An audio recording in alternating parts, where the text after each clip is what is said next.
Assalamualaikum warahmatullahi wabarakatuh. Perkenalkan, nama saya Hendro Gunawan. Saya adalah mahasiswa Universitas Berasia Jakarta.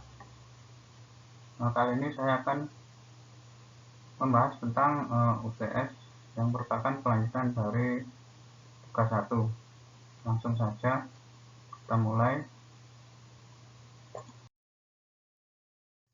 Yang pertama di sini saya mengambil judul yaitu Java dasar. Dan di sini terdapat kata pengantar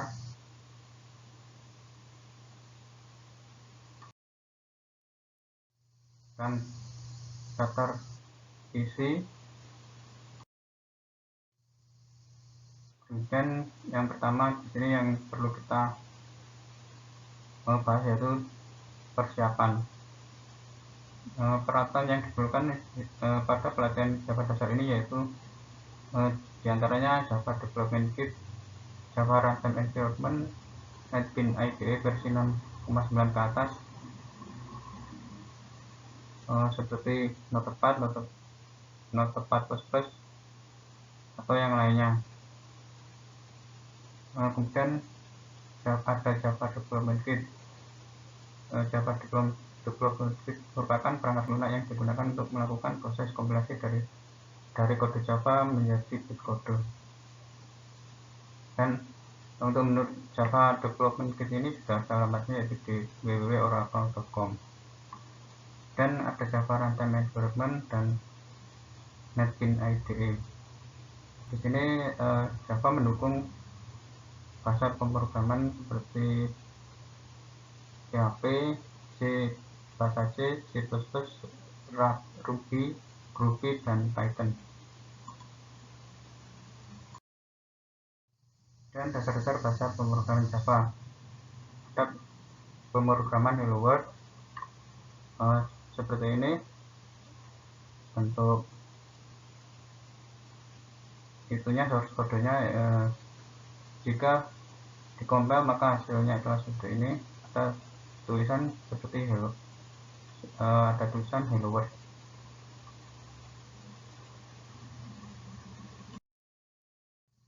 Dan ada tipe-tipe data yaitu ada tipe boolean, character, byte, short, int, long, double, dan float. Dan di sini ada panjang nilainya. Dan ada variabel. Variabel merupakan sesuatu yang digunakan untuk menampung sebuah data. Dan ada operator. Ini ada operator aritmetika, operator penugasan, dan operator pembanding, dan ada juga operator logika.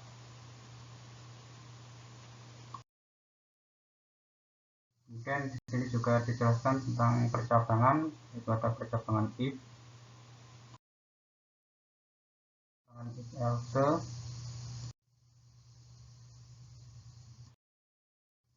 dan ada percabangan shift case.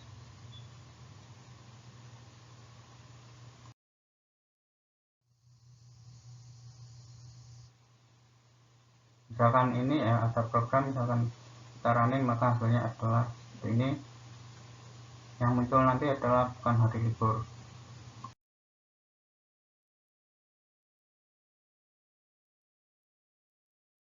Kemudian ada perulangan, diantaranya yaitu perulangan while. Sini perulangan while berguna untuk melakukan proses perulangan untuk sebuah kondisi selama kondisi tersebut bernilai benar. Maka perulangan akan terus berjalan dan akan berhenti ketika kondisi bernilai salah atau false. Seperti ini ada contoh soal, misalnya contoh program. Jika program tersebut dijalankan maka hasilnya adalah tulisan dari nomor 1 sampai dengan 10.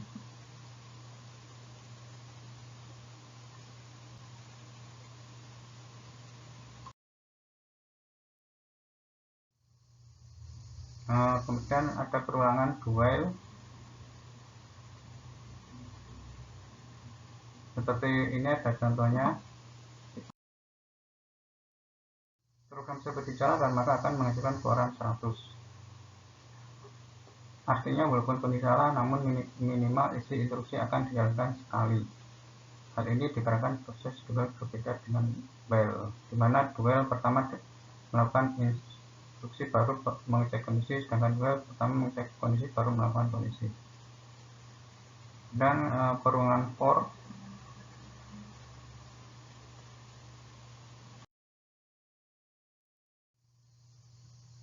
dan perintah break seperti contoh berikut. Maka jika program dijalankan maka akan menampilkan angka dari 1 sampai 10.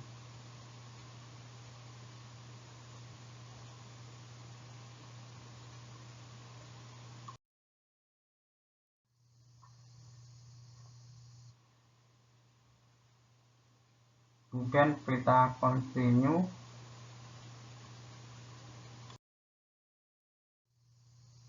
dan array merupakan objek yang dapat digunakan untuk menyimpan jumlah data. Data yang dapat ditampung pada array dapat berupa tipe ataupun tipe data ataupun kelas atau objek. Dan cara mendeklarasikan array, dan untuk membuat array sini telah tuliskan sintaknya seperti ini. Kita tuliskan tipe array, kemudian nama array, dan nama array sampai new tipe array atau jumlah.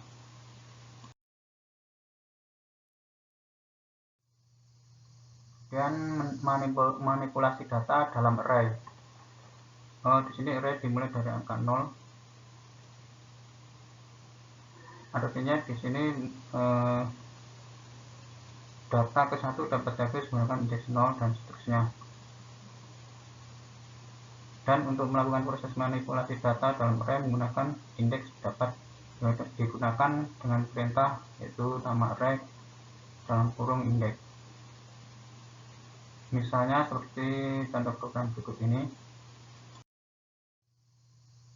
Jika di program tersebut dikompil maka hasilnya adalah angka 23, 50, 34, 28, dan 90. Dan ada array multidimensi.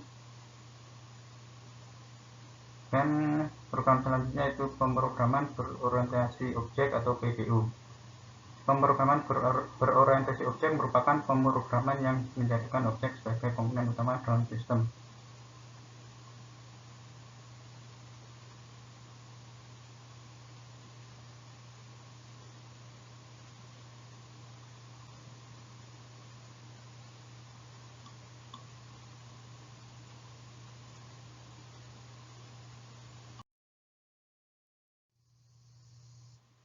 Dan contohnya adalah seperti ini. Ada kelas belajar Java dan kelas laptop STM komputer. Jika dirunning maka hasilnya adalah muncul seperti ini. Intel Core i9 dan Asus, ini berasal dari kelas komputer, ini berasal dari kelas laptop. Dan ada objek. Objek merupakan hasil dari sebuah kelas. Jika diibaratkan objek adalah kue, maka kelas adalah cetakan kuenya. Dan ada kelas, dan data kelas didefinisikan menggunakan kata kunci kelas. Seperti contoh di bawah ini, yaitu kelas manusia.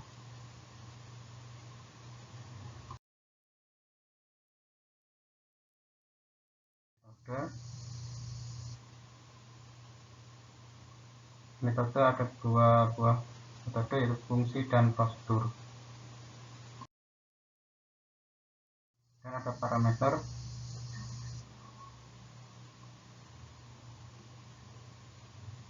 Disertai dengan contoh penggunaannya. Kemudian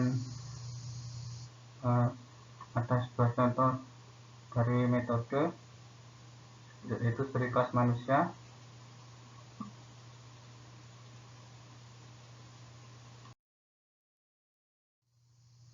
Dan di sini ada enkapsulasi. Di sini akan saya jelaskan tentang enkapsulasi. Enkapsulasi Java adalah mekanisme buat untuk menyimpan data member, data anggota, dan data metode data dari suatu kelas bersama-sama. Dilakukan dalam bentuk bidang yang secure, aman, hanya dapat diakses oleh anggota kelas yang sama.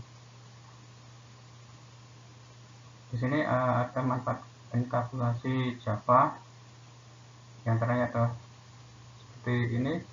Sebagai berikut, kelas dapat memiliki kontrol penuh atas anggota data dan metode datanya.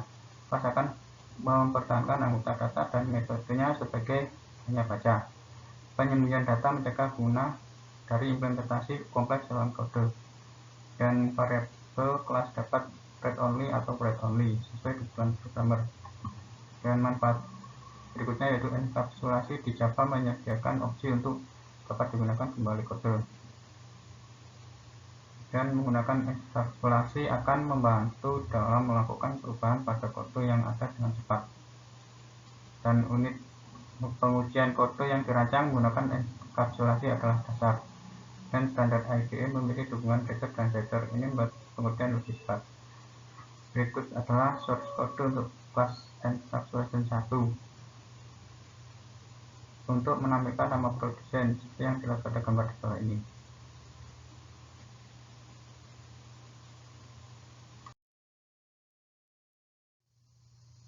Ini ada kelas time.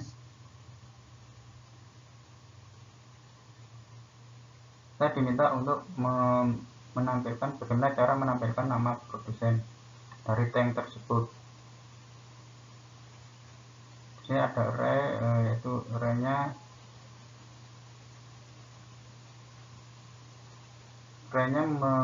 mengarah ke kanan ya, yaitu Jerman Leopard 68 dan 2016.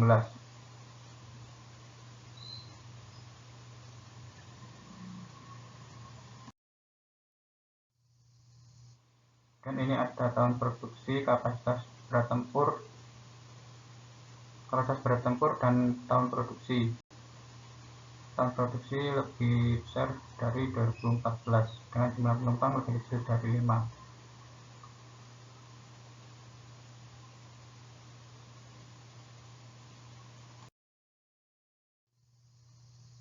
Jika program tersebut dijalankan, maka hasilnya adalah seperti ini. Nama produsen adalah Jerman, kemudian Leopard adalah nama tank produksi Jerman tahun 2016 yang memiliki kapasitas berat 68 ton. Langkah yang harus dilakukan untuk menentukan nama produsen pada kelas encapsulation data yaitu kita harus mendeklarasikan kelas yang ada disertai tipe datanya dan menentukan argumen, dan membuat fitur program yang akan dibuat, dan menetapkan spasi, dan membuat sistem outprintln untuk menampilkan nama produsen, dan membuat sistem outprintln untuk menampilkan kesimpulan dari semua kelas, kemudian membuat sistem outprintln untuk menutup atau mengakhiri program. Dan ada kata kunci this. Kata kunci this digunakan dalam sebuah kelas dan digunakan untuk menyatakan objek sekarang.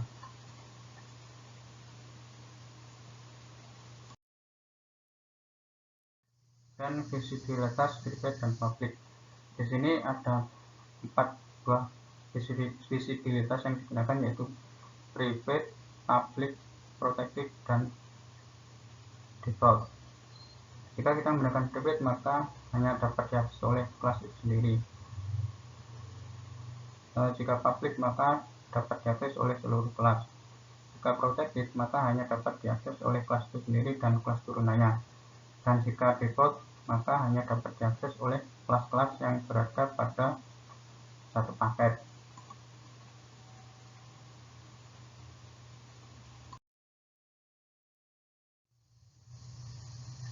Seperti pada contoh di sini yang menggunakan visibilitas private. Di sini jika program ini dijalankan, maka outputnya adalah sebagai berikut. Student rank is 1022.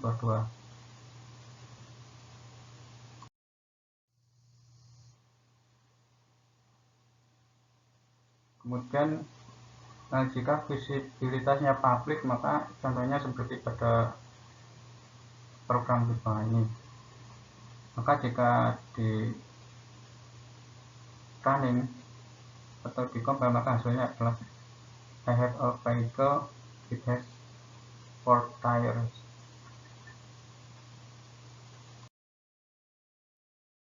Dan konstruktor.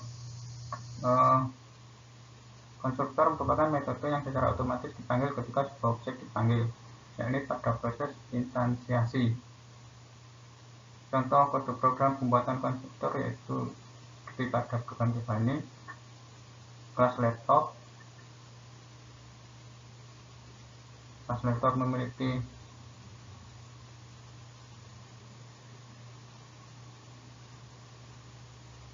tipe data string yaitu pemilik, contoh, dan tipe data string merek sampai Lenovo. Jika compile, maka hasil dari kode program tersebut adalah seperti ini. Objek laptop Lenovo milik contoh sudah dibuat.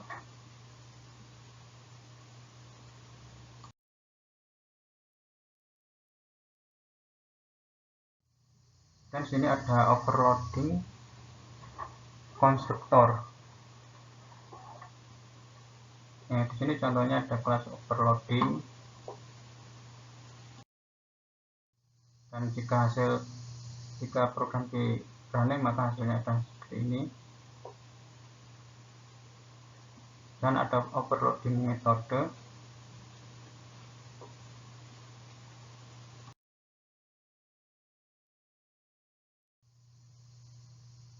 Kemudian inheritance atau pewarisan kelas. Di sini akan saya jelaskan mengenai inheritance atau pewarisan kelas. Inheritance atau pewarisan kelas merupakan mekanisme di mana sebuah kelas dapat mewarisi seluruh atribut atau foto milik kelas lain dengan ketentuan tertentu.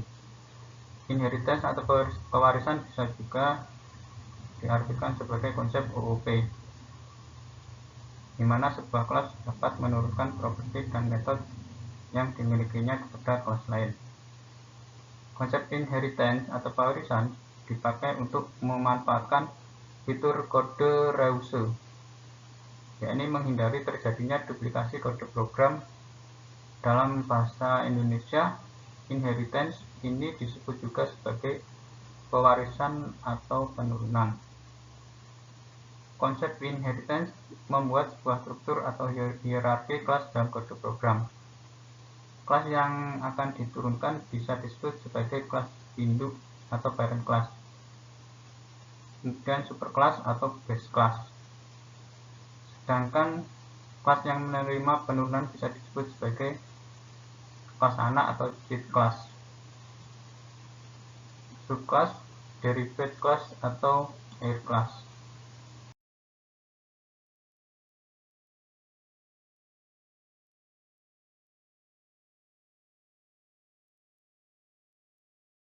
Dan cara menurunkan kelas di Java. Cara menurunkan kelas Java terlihat sebagai contoh pada kelas komputer berikut. Di sini ada kelas komputer, di mana kelas laptop adalah asisten dari komputer.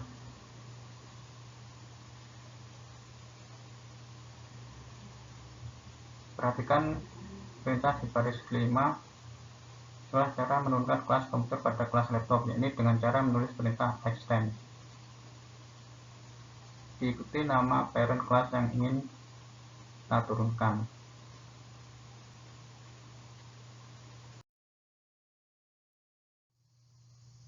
Kemudian di sini membuat superclass.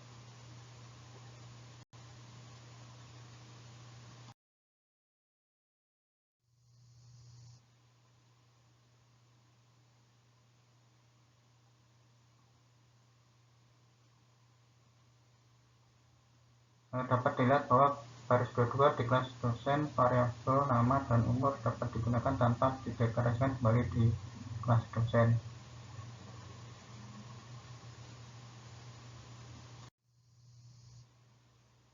Ini ada contoh program multi-level inheritance Java.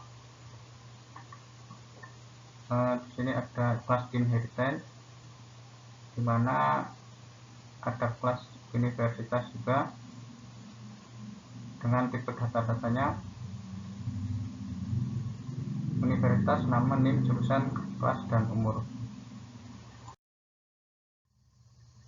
Dan kelas dosen extend universitas dan kelas mahasiswa extend dosen. Di sini ada sistem out println, lihat data, cek universitas, cek dosen, dan cek mahasiswa. Hasil program setelah dikompil adalah sebagai berikut.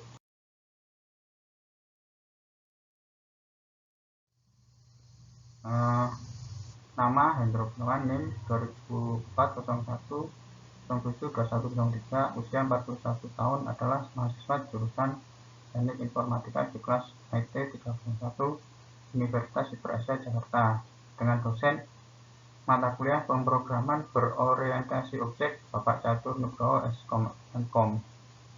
Ini berasal dari kelas universitas, ini berasal dari kelas dosen, dan ini berasal dari kelas mahasiswa. Kode program ini memang lumayan panjang karena terdapat 3 kelas yang masing-masing memiliki properti dan metode. Sebagai perintah pertama di dalam metode main terdapat kelas kode mahasiswa, Hendro, sampai dengan mahasiswa. Ini adalah proses instansiasi pembuatan objek kelas mahasiswa yang disimpan ke dalam variabel mahasiswa Hendro. Dengan membaca kode ini kita bisa pastikan bahwa seharusnya ada kode untuk penelitian kelas mahasiswa.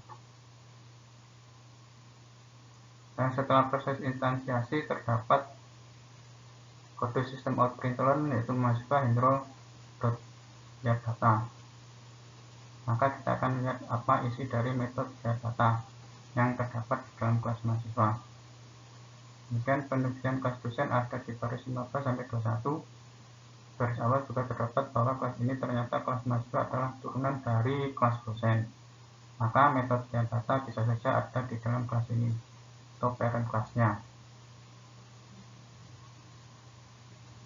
Ternyata penelitian metode lihat data ada di dalam kelas mahasiswa, yang isinya merangkai sebuah string dari 7 properti, yakni nama, NIM, umur, jurusan, kelas, universitas, dan dosen. Maka lengkap juga isi dari pemanggilan metode mahasiswa Hendro.lihat data, dan hasilnya adalah seperti yang tertera di atas.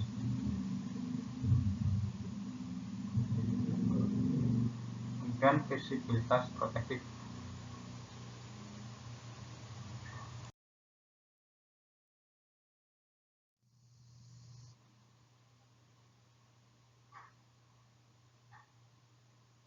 Pada kelas orang, visibilitas untuk atribut nama dan alamat adalah private.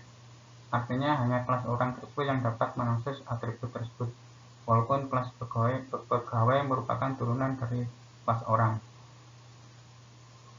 Tetap saja kelas pegawai tidak dapat mengakses atribut nama dan alamat dari kelas orang tersebut. Jika kita menggunakan protektif, maka atribut nama dapat diakses oleh kelas turunannya yaitu kelas pegawai.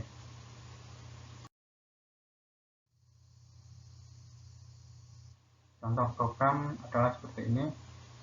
Tick simulation as student.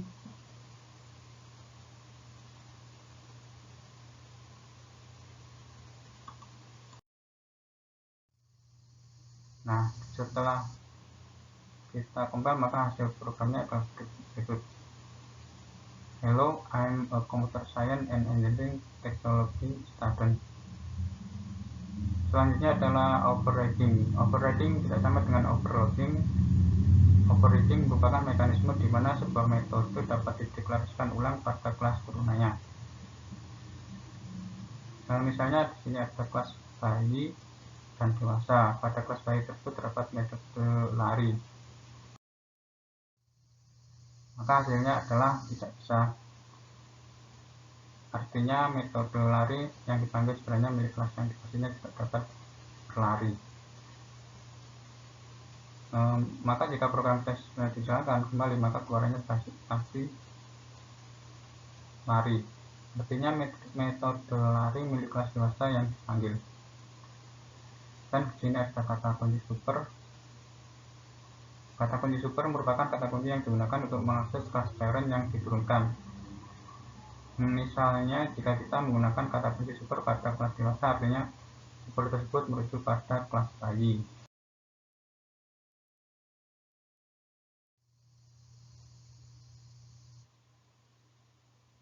Ini ada kelas bernama dan public class berumur extend bernama.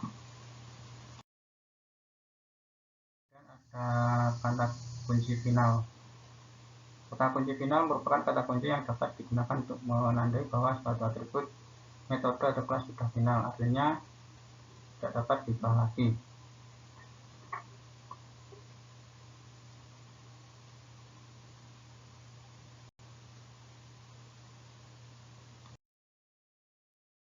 Dan ada kelas abstrak. Kelas abstrak merupakan kelas di mana memiliki metode namun tidak dideklarasikan. Pendeklarasiannya terjadi pada kelas turunannya. Untuk membuat kelas abstrak sama dengan membuat kelas biasa, namun diawali dengan kunci abstrak pada kelasnya dan diawali dengan kata kunci abstrak atau metode yang akan dibuat namun tidak akan dideklarasikan. Metode yang abstrak tidak perlu diberisikan deklarasinya.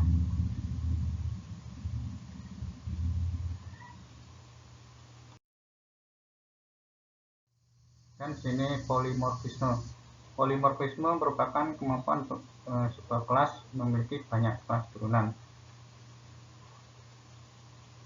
Di mana setiap kelas turunan memiliki deklarasi masing-masing yang unik dan dapat berfungsi fungsionalitas yang sama dengan kelas parent atau yang diturunkan. Sini seperti contoh di bawah ini yaitu kelas hewan dan paket. Dalam paket Java, beberapa kelas dapat digabungkan dalam sebuah unit bernama basic.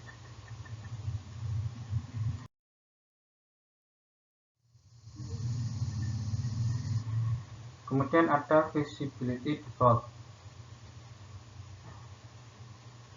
Sebelumnya telah dibahas tentang visibility private, public, dan protected.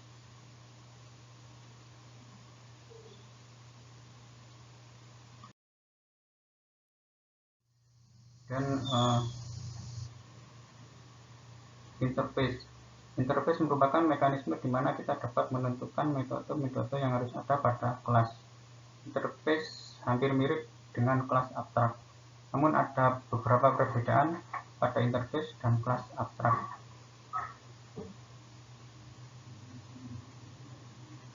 Kelas abstrak bisa mengandung metode abstrak dan metode tidak abstrak, sedangkan pada interface harus semua metode abstrak. Kemudian kelas abstrak dapat memiliki atribut, sedangkan interface tidak boleh memiliki atribut. Dan kelas abstrak digunakan oleh kelas lain menggunakan pewarisan atau extend, sedangkan interface menggunakan implementasi atau implements. Dan cara mendeklarasikan interface. Interface mirip dengan kelas, hanya yang membedakan adalah kata kunci yang digunakan bukan kelas melainkan interface. Contoh sederhananya adalah sebagai berikut.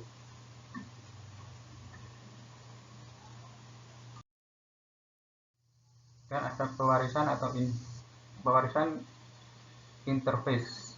Dalam hal pewarisan interface sama dengan kelas, hanya yang membedakan adalah interface.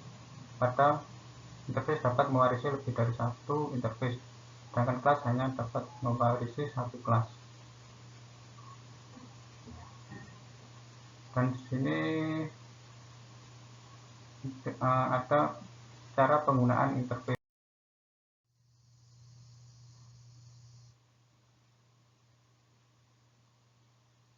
Kemudian ada inner class dan ada animus class.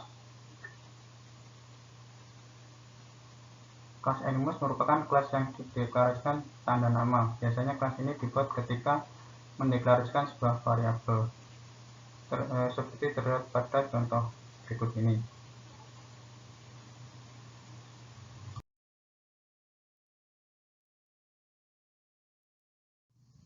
Kemudian ada kata kunci statik.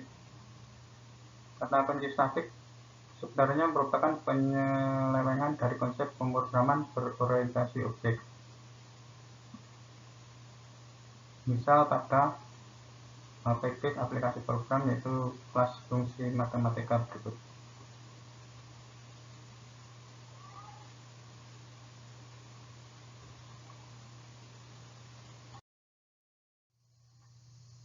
Dan ada kelas Pojo atau Java Bean. Kelas Pojo atau Java Bean merupakan kelas di mana sebuah kelas memiliki atribut dan memiliki metode getter dan setter, di mana atributnya bersifat private dan metode getter dan setternya bersifat public.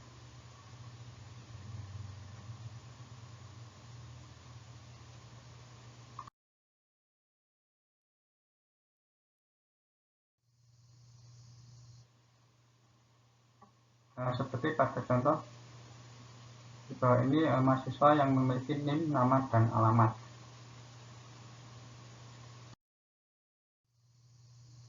Dan ada penanganan kesalahan yang akan saya jelaskan di sini. Ada dua jenis kesalahan, yaitu pertama kesalahan pada saat kompilasi, ada pula kesalahan saat berjalan. Biasanya kesalahan kompilasi dapat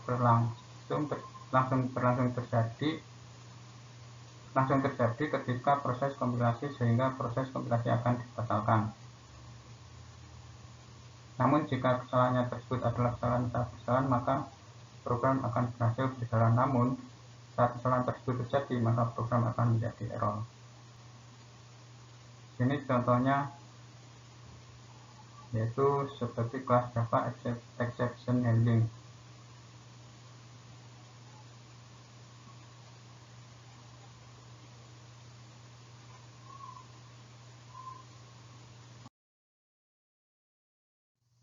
Terlihat seperti tidak ada kesalahan dengan kode di atas.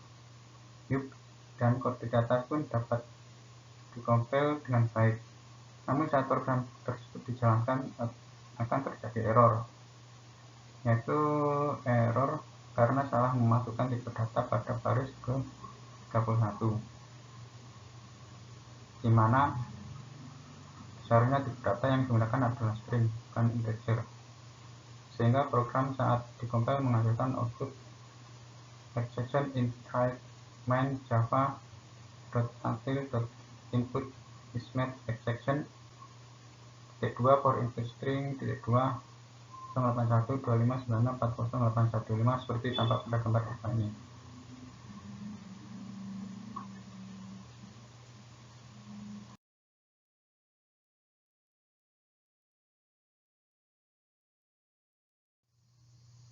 Oleh karena itu perlu dilakukan penanganan kesalahan. Sini kemudian ada 1 menjelaskan tentang menangkap kesalahan. Agar kesalahan yang terjadi dapat ditangkap, maka kita dapat menggunakan try and catch. Sintaksnya seperti dilihat pada program berikut ini. Misalkan pada kode sebelumnya kita telah membuat sebuah program yang menyebabkan error exception in thread main java hasil input mismatch exception for input string 08125964015, maka kita dapat melakukan penanganan kesalahannya, yaitu menjadi sebagai berikut.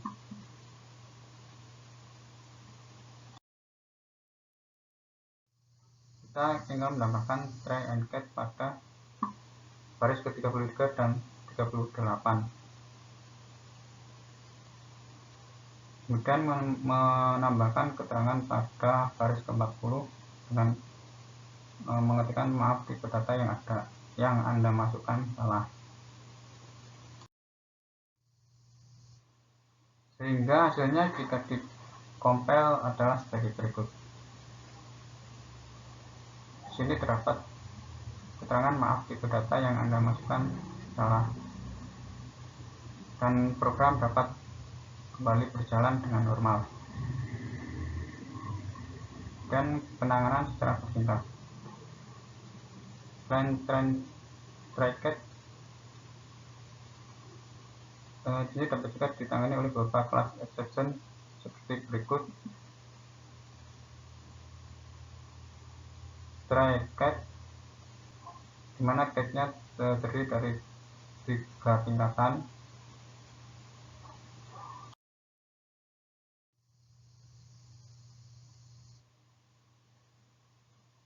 Dan melontarkan exception.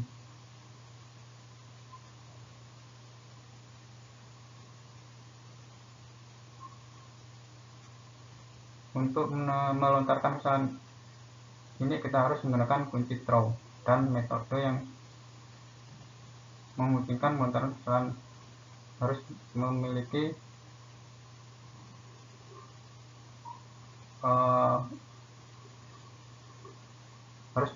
metode dengan kelas exception-nya.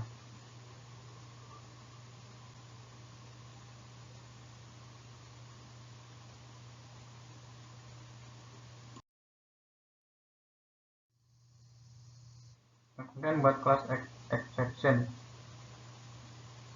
Kelas exception merupakan kelas error yang dapat digunakan untuk membangun kelas exception yang harus ditangani.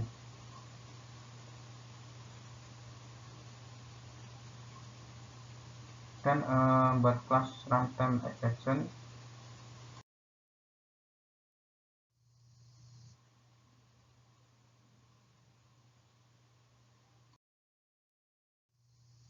dan ada cara penanganan dengan bug finally. Sini bug finally merupakan bug yang selalu dijalankan pada proses try catch, baik itu terjadi error maupun tidak. Bug finally terdapat pada bagian akhir try catch. Seperti terlihat pada contoh berikut ini, yaitu kelas Java exception handling finally.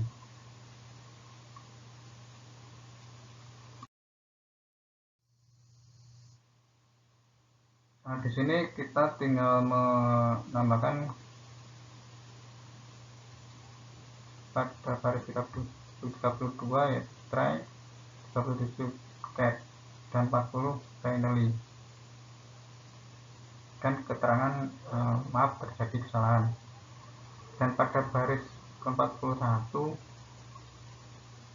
kita tulis sistem out printer-nya yaitu try and catch sudah selesai. Jika program di atas dijalankan, maka akan keluar tulisan maaf terjadi kesalahan, dan satunya lagi yaitu tulisan try and catch sudah selesai. Hasil program adalah sebagai berikut. Dan kelas-kelas ini ada string dan menghubungkan string dan membandingkan string,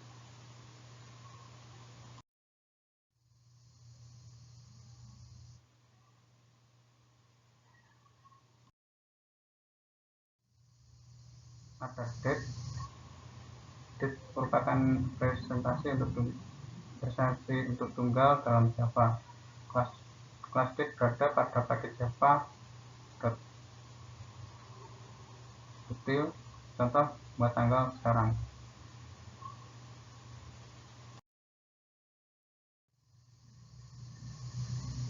Dan ada kalender, terus kemudian ada cara mengubah kalender,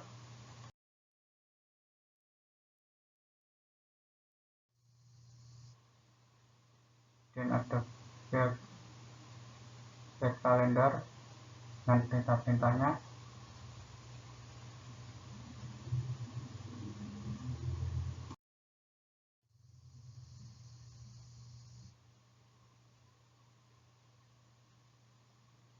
dan untuk mengubah atau mengeset kalender,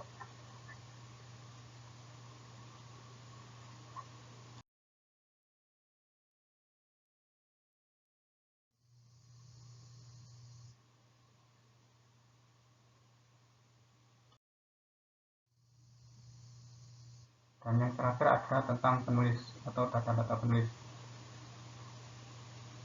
Sekian, jika ada kekurangan mohon maaf yang sebesar-besarnya. atas perhatiannya. Saya ucapkan wassalamualaikum warahmatullahi wabarakatuh.